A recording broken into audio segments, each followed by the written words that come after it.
कि आगे बढ़ने के लिए हमें दिशा का ज्ञान होना बहुत ज़रूरी है कि आखिर मैप में दिशा कैसे निर्धारित होती है। तो देखिए, मैप में जो सबसे ऊपर होता है या मानचित्र में सबसे ऊपर वो जो होता है उसे हम क्या बोलते हैं? उत्तर बोलते हैं। क्या बोलते हैं? वो उत्तर की दिशा है। और वो मैप में सबसे नीचे जो होता है उसे क्या बोलते हैं? दक्षिण। वो दक्षिण की दिशा है। और मैप में जो दाहिने साइड होता है उसे हम क्या बोलते हैं? पूर्व। और जो बाएं साइड होता है उसे हम पश्चिम बोलते हैं। तो यहाँ पे देखिए कैसे ये रहा, ये ऊपर है तो उसे क्या बोलेंगे हम? उत्तर। ये नीचे है तो इसे क्या बोलेंगे हम? दक्षिण।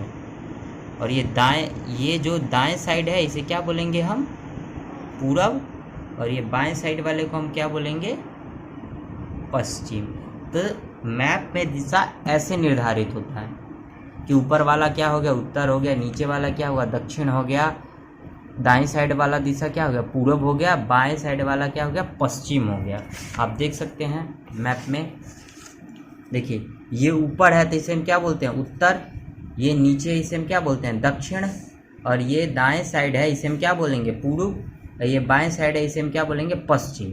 अब सवाल यहाँ पे ये खड़ा होता है कि इन दोनों के बीच में जो राज्य आएंगे या जो क्षेत्र आएंगे उसे क्या बोलेंगे? इन दोनों के बीच में जो क्षेत्र आएगा उसे हम क्या बोलेंगे? वैसे ही ठीक इसी में भी जो क्षेत्र आएगा उसे क्या बोलेंगे? इसमें भी जो क्षेत्र आएगा उसे क्या बोलेंगे? तो इसके लिए हम क्या करते हैं, देखिए, मान लीजिए कि उत्तर और पश्चिम के बीच के क्षेत्र के बारे में हमें बताना है कि ये कौन सी दिशा में आते हैं। तो देखिए, ये लाइन ड्रॉ कर दिए। अब इन दोनों के बीच में जो क्षेत्र आएगा उसे हम क्या बोलेंगे? उत्तर पश्चिम। क्या बोलेंगे? उत्तर पश्चिम। तो हम इसे लिख लेते हैं उत्तर पश्चिम। ठीक वैसे ही आप भी बता सकते हैं उत्तर और पूर्व है। ये उत्तर पूर्व के बीच में जो क्षेत्र आएंगे उसे कौन सी दिशा मानेंगे? उत्तर पूरब। ठीक वैसे ही अगर हम यहाँ पे दक्षिण और पूरब की बात करें, तो इन दोनों के बीच में जो क्षेत्र आएगा वो कौन सी दिशा होगी? दक्षिण और पूर्व की दिशा होगी। ठीक वैसे ही दक्षिण और पश्चिम के बीच में जो क्षेत्र आएगा, ये वाला क्षेत्र, इसे हम क्या बोलेंगे? दक्षिण पश्चिम। ये रहा। तो ये दिशा कितनी हो गई? 8 हो गई। अब आपका मैप, आप कहीं से भी आपका कोई सा भी क्षेत्र आप बता सकते हैं वो एग्जैक्ट जगह पे वो कहाँ पे है। जैसे आप यहाँ पे देखिए, मैंने लिख दिया है, ये रहा। ऊपर वाली दिशा को उत्तर बोलते हैं, नीचे वाली दिशा को दक्षिण, दाएं साइड वाले को पूरब, बाएं साइड वाली को पश्चिम। अब इन दोनों के बीच में जो था उसे उत्तर पश्चिम बोल दिए, इन दोनों के बीच में जो था उसे उत्तर पूर्व बोल दिए, इन दोनों के बीच में जो था वो दक्षिण पूर्व। अब आपका सवाल होगा कि मान लीजिए कि हम उत्तर और पश्चिम इन दोनों के बीच में जो दिशा उसे हमने नाम दे दिया उत्तर पश्चिम। हमने नाम पश्चिम उत्तर क्यों नहीं दिया? ठीक वैसे यहाँ पे पूर्व उत्तर क्यों नहीं दिया? तो जैसे आप पढ़ते हैं, मान लीजिए कि आप ABCD पढ़ते, ABCD में ABCD, तो ABCD में कभी भी आपको अरेंज करके लिखा जाता है। जैसे मान लीजिए यहाँ पे DBC है, इसको आपको अरेंज करके लिखना है। तो आप कैसे लिखेंगे? जो पहले आया होगा उससे पहले, यानी B पहले आया है, उसके बाद C आया है, वैसे D आया है। तो BCD ऐसे ना लिखेंगे। ऐसे तो नहीं होगा कि C आया ऐसे लिख दिए, D वैसे लिख दिए, B वैसे लिख दिए, ऐसे। ठीक उसी में भी क ख ग में ऐसे ही होता है।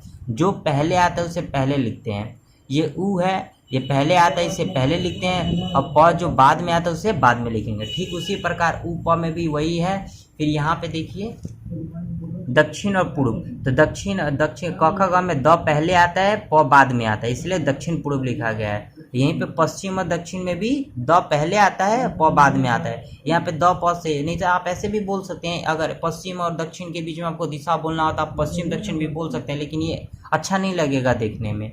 इसीलिए जैसे आप ही मान लीजिए आप अपना नाम लगाते हैं, आपका नाम जो भी हो, राजकुमार खुराना, तब पहले ऐसे थोड़ा ना लिखे खुराना कुमार राज, ऐसा अच्छा तो नहीं लगता है ना। जैसे आप एक और एग्जांपल ले लीजिए, मान लीजिए कि जैसे अब्दुल कलाम लिखा, अब्दुल कलाम है तो कलाम अब्दुल, ऐसे तो अच्छा नहीं ना लगेगा। जो एक अरेंजमेंट होता है वैसे ना आप अरेंज करेंगे। ठीक इसमें भी अरेंजमेंट देखा जाता है। तो आपको समझ में आया कि दिशा कैसे निर्धारित करते हैं। जैसे मैं मैप बना दिखा देता हूँ। मैप में ये रहा मैप, देखिए ये मैप है। इससे ऊपर वाला उत्तर हो गया, नीचे वाला दक्षिण, दाएं साइड वाला पूर्व। अब मान लीजिए ये जो है, मान लीजिए ये जो नदियां हैं झेलम, चिनाव, रावी, सतलज, ये कौन सी दिशा में आती है। तो सबसे पहले आप देखेंगे उत्तर ऊपर है और साइड बाएं साइड दक्षिण है, तो आप बोलेंगे उत्तर पश्चिम में झेलम, चिनाव, रावी, सतलज नदियाँ आती है। ठीक वैसे अगर आपको हिमालय बोलना होगा, हिमालय कहाँ किस दिशा में आता है, तो हिमालय उत्तर में भी आता है और पूर्व में भी आता है, तो आप उत्तर पूर्व बोलेंगे। ठीक वैसे ही आपको बोलना होगा कि ये पूर्वी जो घाट है, पूर्वी जगह तो पूरा दक्षिण में है, या आपको बोलना होगा कि ये जो कृष्णा नदी है ये आप ऊपर ये बोलो उत्तर और दक्षिण के बीच में आती है। ठीक वैसे ही हो गया। जैसे मान लीजिए कि यहाँ पे केरल है, मान लीजिए कि यहाँ पे साउथ का कोई देश है, केरल है, अब केरल बोलना होगा तो साउथ में है। ठीक वैसे ये गुजरात का एरिया है, ये राजस्थान है। अब आपको समझ में आ गया कौन कहाँ पे है। अब चलिए अपने नेक्स्ट टॉपिक की तरफ बढ़ते हैं। देखिए अब हमारा नेक्स्ट टॉपिक है, इसमें लिखा हुआ तुम उत्तर पश्चिम के सुलेमान और किरथर पहाड़ियों का पता लगाओ। दिशा कौन सी बोल रही है, ध्यान दीजिएगा, उत्तर पश्चिम यानी ऊपर वाला और बाएं साइड वाला, उनके बीच में क्या आता है, कौन क्या आता है, सुलेमान और किरथर पहाड़ियों का पता लगाना है। तो आप देख सकते हैं ये हो गया उत्तर, ये हो गया पश्चिम, इन दोनों के बीच में क्या बोल रहा है, सुलेमान और किरथर पहाड़ियाँ, यानी इन्हीं एरिया के बीच में आपको खोजना है, ढूंढना है कि सुलेमान और किरथर पहाड़ियाँ है कहाँ। तो आप खोजेंगे, देखिए ये रहा किरथर पहाड़ी और ये हो गया सुलेमान पहाड़ी, ये दोनों कहाँ है, उत्तर और पश्चिम में, पश्चिम के क्षेत्रों में है। इसलिए आप बोल रहा है कि पता लगा, हम लोगों ने पता लगा लिया। अब देखिए इसमें क्या बोला जा रहा है, इसी क्षेत्र में कुछ ऐसे स्थान हैं जहाँ लगभग 8000 वर्ष पहले, 8000 वर्ष पहले मतलब 8000 ईसा पूर्व, यानी ईसा मसीह के जन्म के 8000 साल पहले स्त्री पुरुष ने सबसे पहले गेहूं तथा जौ जैसे फसलों को उपजाना आरंभ किया। उन्होंने भेड़, बकरी, गाय, बैल जैसे पशुओं को पालतू बनाना शुरू किया। देखिए कितनी अच्छी बात लिखी गई है कि उत्तर पश्चिम की जो दिशाएं हैं, दिशाओं में सुलेमान और किरथर पहाड़ियों के बीच में कुछ ऐसे स्थान हैं जहां लगभग 8000 वर्ष पूर्व, 8000 वर्ष पूर्व का मतलब हो गया ईसा मसीह के जन्म से पहले 8000 साल पहले, ये पूर्व लग गए, इसका मतलब आप समझ जाएंगे कि ईसा मसीह के जन्म के साल पहले। तो कितना जन्म, 8000 वर्ष बोल रहा है, तो 8000 साल पहले, ईसा मसीह के जन्म के 8000 साल पहले। सोचिए ईसा मसीह का जन्म को शून्य माना जाता है, उससे 8000 से पहले, और अभी 2023 चल, लगभग 10,000 पहले क्या हुआ था, जौ और गेहूं की खेती हो गई थी। सोचिए 10,000 साल पहले। वहाँ पे और क्या बताया जा रहा है कि और ये उन्होंने पालतू क्या क्या बनाया था, जानवर कौन से जानवरों को पालतू बनाया था, भेड़, बकरी, गाय, बैल जैसे जानवरों को पालतू बनाना भी शुरू कर दिया था। ये देखिए ये मैप है, ये उत्तर हो गया, ये पश्चिम हो गया, ये हो गया सुलेमान पहाड़ी और किरथर पहाड़ी है।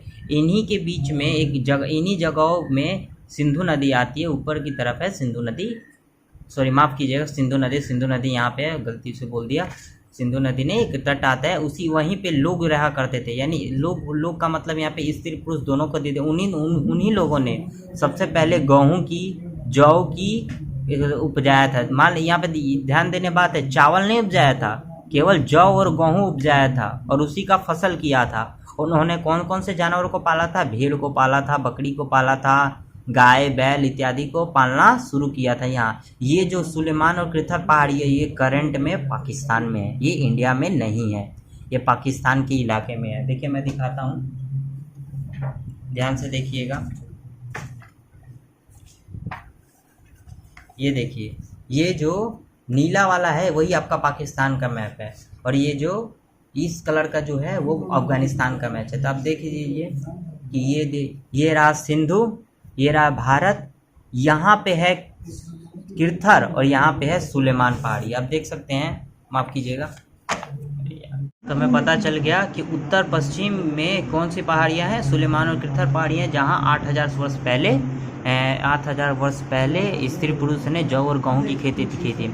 यहाँ पे ध्यान देने बात ये है कि यहाँ पे केवल जौ और गेहूँ की बात कर रहा है, चावल की बात नहीं कर रहा है। यहाँ सबसे पहले क्या हुआ है, जौ हुआ है, उसके बाद गेहूं की खेती की, और उन्होंने क्या क्या पालना शुरू किया, उन्होंने भेड़ को, बकरी को, गाय बैल जैसे पशुओं को पालतू बनाया। आप देख सकते हैं ये रहा उत्तर और ये रहा पश्चिम, और ये इन दोनों के बीच में एक जगह है, ये कृथर पहाड़ियाँ हो गई, ये सुलेमान पहाड़ियाँ हो गई, जो करंट में अभी कहाँ पे है, ये सिंधु के तट पे जो बलूचिस्तान में पड़ता है, सिंधु के तट, सिंधु और बलूचिस्तान के दोनों रेखा पे है। आप देख सकते हैं ये यहाँ कृथर, यह सुलेमान, यहीं पे एक खाली जगह, यहीं पे इन्होंने सबसे पहले क्या किया था, ये खेती की थी जौ और गेहूँ की, और पालतू पशुओं को बनाया था। मैं आपको सेपरेटली पाकिस्तान के मैप में इसे दिखा देता हूँ, देख लीजिए। ये जो इलाका है ये पाकिस्तान, ये जो हरा कलर का है उससे हम पाकिस्तान, ये पाकिस्तान का मैप है। आप देखिए ये भारत है, ये रहा। अब भारत से देखिए यहाँ पे जो है, यहाँ पे ये वाला जो है ये सुलेमान पहाड़ी है, और यहाँ पे कृथर पहाड़ी है। इन्हीं दोनों के बीच में, ये जो इन्हीं दोनों के बीच में सबसे पहले इंसान हुए, इंसानों ने खेती शुरू की। खेती में सबसे पहले क्या उगाया, जौ और गेहूँ की खेती की, और पशुओं को पालतू बनाया। अगर आपको इसमें समझ, ये पॉलिटिकल मैप है इसलिए नहीं दिखाई दे रहा है। देखिए यहाँ पे ये रहा, ये मैप है, फिजिकल मैप। देखिए सुलेमान पर्वत श्रेणी है, ये कृथक पर्वत श्रेणी है। इन्हीं दोनों के बीच में इसी जगह पे सबसे पहले क्या हुआ था, खेती हुआ था जौ और गेहूँ की। और यहीं के लोगों ने सबसे पहले क्या किया था, पशुओं को पालतू बनाना शुरू कर दिया था। और पशु क्या थी, बकरी थी, भेड़ थी, गाय और बैल थे। इन्हीं को पशुओं को पालतू बनाना शुरू कर दिया था। अब चलिए हम अपने नेक्स्ट टॉपिक की तरफ बढ़ते हैं। अब इस टॉपिक का जो बुलेट पॉइंट क्या हो सकता है, मतलब इससे हमें क्या क्या पॉइंट मिला उसे मैंने लिख दिया है। देखिए आप देख सकते हैं वही पॉइंट मैंने, टॉपिक का बुलेट पॉइंट क्या क्या है। देखिए बोला जा रहा है यहीं के लोग सबसे पहले कौन सी खेती, यहीं के लोगों ने सबसे पहले खेती किया था। वो खेती भी किस चीज़ की थी, माफ़ कीजिएगा छोटी है, जौ की खेती की थी और गेहूं की खेती, फसलों को उपजाया था। इन्हीं दोनों की खेती की थी, इन्हीं को उपजाया था सबसे पहले उत्तर पश्चिम के लोगों ने। वो कहाँ रहते थे, सुलेमान और कृथर पहाड़ियों के बीच में रहते थे। और सुलेमान और कृथर पहाड़ियाँ कहाँ है, ये बलूचिस्तान में है, जो मेहरगढ़ शहर में स्थित है। मैं आपको आगे बताऊँगा। फिर ये देखिए इन्होंने सबसे पहले जानवरों को पालतू बनाया, और वो जानवर कौन कौन थे, भेड़ थी, बकरी थी, गाय थी, बैल थी। ये अभी भी इन्हीं लोगों को पालतू बनाया जाता है। आप देख सकते हैं बकरी भी को भी पालतू है, गाय भी हम लोग को पाल देते हैं, बैल भी होता है और भेड़ भी होता है। और ये लगभग कितने साल पहले की बात है, लगभग 8000 वर्ष पहले। 8000 वर्ष को हम क्या बोलते हैं, 8000 ईसा पूर्व भी बोल सकते हैं। जैसे मैं आपको दिखा दूँ, मैंने इससे पहले एक वीडियो ECBC में अपलोड किया है। BC का मतलब क्या होता है, AD का मतलब क्या, आपको उससे में पता चल जाए कि आखिर मैं कहना क्या चाहता हूँ। यानी ईसा मसीह का, मान लीजिए ईसा मसीह का ये रहे, यानी ईसा मसीह के जन्म से 8000 साल पहले की बातें हैं। यानी ईसा मसीह के जन्म को हम शून्य मानते हैं कि 0 में इनका जन्म हुआ था। इससे पहले 8000 साल पहले, और बाद अभी कितना चल रहा है, 2023 चल रहा है, अभी चल रहा है 2023। इससे पहले 8000 साल पहले, इन दोनों को ऐड करेंगे तो लगभग 10,023, यानी लगभग मान लीजिए कि 10,023 साल पहले लोगों ने खेती करना शुरू कर दिया था, 10,000 साल पहले। अब देखिए इसके बारे में क्या बोला जा रहा है। ये पहाड़ियाँ कहाँ हैं, कौन सी पहाड़ियाँ, सुलेमान और कृथर पहाड़ियाँ कहाँ हैं। ये पहाड़ियाँ पाकिस्तान के बलूचिस्तान में मेहरगढ़ में स्थित है। पाकिस्तान में एक राज्य है जिसका नाम है बलूचिस्तान, वहाँ पे मेहरगढ़ में स्थित है। जैसा कि मैंने दिखाया, आप देख सकते हैं ये पाकिस्तान का मैप है। पाकिस्तान में ये पंजाब है, आप देख सकते हैं ये पंजाब है, ये सिंध है, और ये जो है इतना बड़ा इलाका, ये इसे बलूचिस्तान बोलते हैं। बलूचिस्तान में ये रहा, ये कहाँ पे, ये हो गया सुलेमान, ये हो गया कृथर, इन्हीं दो पहाड़ियों के बीच में है। तो ये कहाँ पे स्थित है, ये दोनों बलूचिस्तान में स्थित है। चलिए अब अपने नेक्स्ट टॉपिक की तरफ बढ़ते हैं। अब देखिए क्या बोला जा रहा है कि उत्तर पूर्व में गारो तथा मध्य में विंध्य पहाड़ियों का पता लगाना है कि कौन कौन से, उत्तर पूर्व दिशा कौन कौन सी है, उत्तर की दिशा और पूर्व की दिशा में क्या है, गारो है, तथा मध्य में, मध्य मतलब बीच में विंध्य पहाड़ियों का पता लगाना है। उत्तर पूर्व में गारो पहाड़ियों का पता लगाना है और सबसे बीच में विंध्य पहाड़ियों का पता लगाना है। तो हम लगा लेते हैं, उत्तर ये रहा और पूर्व ये रहा। इसमें गारो पहाड़ियों का हम लोगों को पता लगाना है। तो गारो पहाड़ियों देखिए ये रहा, ये है गारो पहाड़ी का हमने पता लगा लिया। दूसरा क्या बोल रहा है, मध्य भारत में विंध्य पहाड़ियों का पता लगाइए। मध्य भारत का मध्य ये रहा, और इसमें विंध्य पहाड़ियाँ कहाँ पे है, देखिए ये रही। इन दोनों का पता लगाने के लिए बोल रहा था, हम लोगों ने मैप में पता लगा लिया। देख सकते हैं ये विंध्य पहाड़ियाँ हो गई और ये गारो पहाड़ियाँ हो गई। इसमें देखिए क्या बोला जा रहा है, ये कुछ अन्य ऐसे क्षेत्र थे जहाँ कृषि का विकास हुआ था। ये कुछ और ऐसे क्षेत्र है जहाँ पे भी कृषि का विकास हुआ है। सबसे पहले चावल उपजाया गया वे स्थान विंध्य के उत्तर में स्थित थे। देखिए क्या बोला जा रहा है, ये कुछ ऐसे क्षेत्र हैं जहाँ पे कृषि का विकास हुआ। इन्हीं दो क्षेत्रों पे कृषि का विकास भी हुआ था, और उन्होंने सबसे पहले क्या उपजाया था, चावल उपजाया था। क्या उपजाया था, चावल। उत्तर पश्चिम में पहले क्या उपजाया गया, जौ और गेहूँ, और उत्तर पूर्व में क्या उपजाया गया, चावल। वे स्थान कहाँ हैं, चावल जहाँ बोया गया था, वो उगाया गया था, या फसल उसकी जहाँ पे तैयार की गई थी, वो स्थान कहाँ है, वे स्थान विंध्य के उत्तर में स्थित है। तो ये अपना विंध्य है, देखिए ये विंध्य है। विंध्य के उत्तर मतलब ऊपर की तरफ, यहाँ पे यूपी पड़ता है। यानी क्या पड़ता है, उत्तर प्रदेश में सबसे पहले चावल की खेती हुई थी। अगर आपसे कोई पूछे कि चावल की खेती सबसे पहले कहाँ हुई थी, तो यूपी में हुई थी, उत्तर प्रदेश में हुई थी। यूपी में लेहुरा दे एक जगह है, वहाँ पे सबसे नवीनतम साक्ष्य प्राप्त हुआ है। देखिए ये क्या बोला जा रहा है, उत्तर प्रदेश में गारो तथा मध्य में विंध्य पहाड़ियों का हम लोगों को पता लगाना था, लगा लिया। यहाँ पे क्या बोला जा रहा है, यहाँ पे सबसे पहले चावल की खेती हुई थी। तो यहाँ पे सबसे पहले किस चीज़ की खेती हुई थी, चावल की खेती हुई थी। ये कहाँ पड़ता है, ये यूपी में पाया जाता है।